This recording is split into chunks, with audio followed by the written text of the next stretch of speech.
জগদ্ধাত্রী এবং স্বয়ম্ভু যখন দিব্যাসেনের সঙ্গে দেখা করে বেরিয়ে যাচ্ছিলো সেই সময় দেখতে পাওয়া যায় T3 চলে আসে এবং T3 বলতে থাকে আমি প্রেসকে নিয়ে এসেছি এবং আমি বলবো কীভাবে তোমরা মানসিকভাবে অত্যাচার করেছো দিব্যাসেনের উপরে। এবং সেই সময় কিন্তু দেখা যায় দুর্গা ফোন করে জিজ্ঞাসা করতে থাকে মা তোমরা কোথায় আছো, কিছুক্ষণের মধ্যে সকাল হয়ে যাবে, আমার বিদায় বেলা চলে আসবে, তাহলে তোমরা যদি না থাকো তাহলে এগুলো কী করে হবে। তখন জগদ্ধাত্রী বলে আমি এখনই আসছি, আমি হসপিটালে রয়েছি। এবং তারপরে কিন্তু দুর্গা সব কথা জিজ্ঞাসা করে এবং তখন কিন্তু দুর্গা বলতে থাকে মা তোমরা একবার যাচাই করে নেবে যে দিব্যাসেন নাটক করছে নাকি এটা আসলে ওর হয়েছে। এদিকে দেখতে পাওয়া যায় দিব্যাসেনের বর চলে আসে এবং বরকে দিব্যাসেন বলে তুমি একবার T3-র সঙ্গে দেখা করে নেবে। T3 কিন্তু তখন বলতে থাকে আসলে দিব্যাসেনের কিচ্ছু হয়নি, 72 ঘন্টা ওকে অবজারভেশনে রাখা হয়েছে এবং ওকে কিছু ওষুধ দেওয়া হয়েছিল যার জন্য ওর শরীরটা খারাপ হয়েছে, ইচ্ছা করে এটা কিন্তু করা হয়েছে।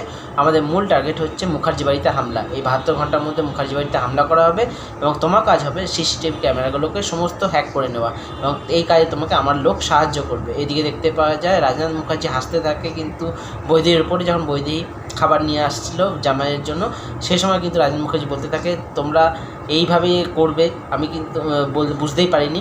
তখন রাজনাথ মুখার্জি বলে আসলে এই সমস্ত চালগুলো কিন্তু আমার নয়, এই চালগুলো হচ্ছে কৌশিকী যার সামনে তোমরা একদম শিশুর মতো।